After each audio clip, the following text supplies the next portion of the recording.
MTV news Kannada ವಾಹಿನಿಗೆ ಸ್ವಾಗತ. ಬೆಳಗಾವಿ ನಗರದಲ್ಲಿ 5-6 ತಿಂಗಳಲ್ಲಿ ಆಟೋ ಮೀಟರ್ ಕಡ್ಡಾಯಗೊಳಿಸಲಾಗಿದೆ ಅಂತ ಜಿಲ್ಲಾಧಿಕಾರಿ ಮೊಹಮ್ಮದ್ ರೋಷನ್ ಹೇಳಿದ್ದಾರೆ. ಮಂಗಳವಾರ ಬೆಳಗಾವಿ ಜಿಲ್ಲಾಧಿಕಾರಿ ಕಚೇರಿಯಲ್ಲಿ ಮಾತನಾಡಿದರು. ಸಾರ್ವಜನಿಕರ ಬಹುವರ್ಷಗಳ ಬೇಡಿಕೆ ಇತ್ತು.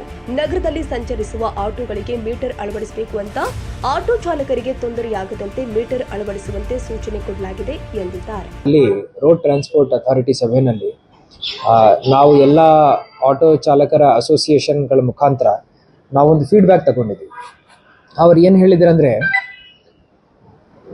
ಹಿಂದಿನ 10 ವರ್ಷದಲ್ಲಿ ಸರಿಸುಮಾರು 8,000 ಹೊಸ ಆಟೋಗಳಿಗೆ ಪರವಾನಗಿ ಲೈಸೆನ್ಸ್ ನೀಡಲಾಗಿದೆ.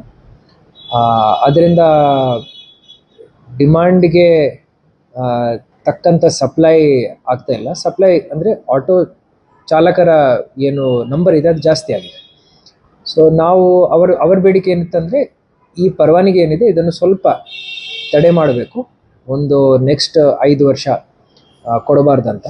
ಅದನ್ನು ನಾವು ಕನ್ಸಿಡರ್ ಮಾಡ್ತಾ ಇದ್ದೀವಿ. ತಾಜಾ ಸುದ್ದಿಗಾಗಿ ಎಂಟಿವಿ ನ್ಯೂಸ್ 24x7ಗೆ ಸಬ್ಸ್ಕ್ರೈಬ್ ಮಾಡಿ ಮತ್ತು ಬೆಲ್ ಐಕಾನ್ ಅನ್ನು ಒತ್ತಿ. ತಪ್ಪದೇ ಲಿಂಕ್ ಶೇರ್ ಮಾಡಿ.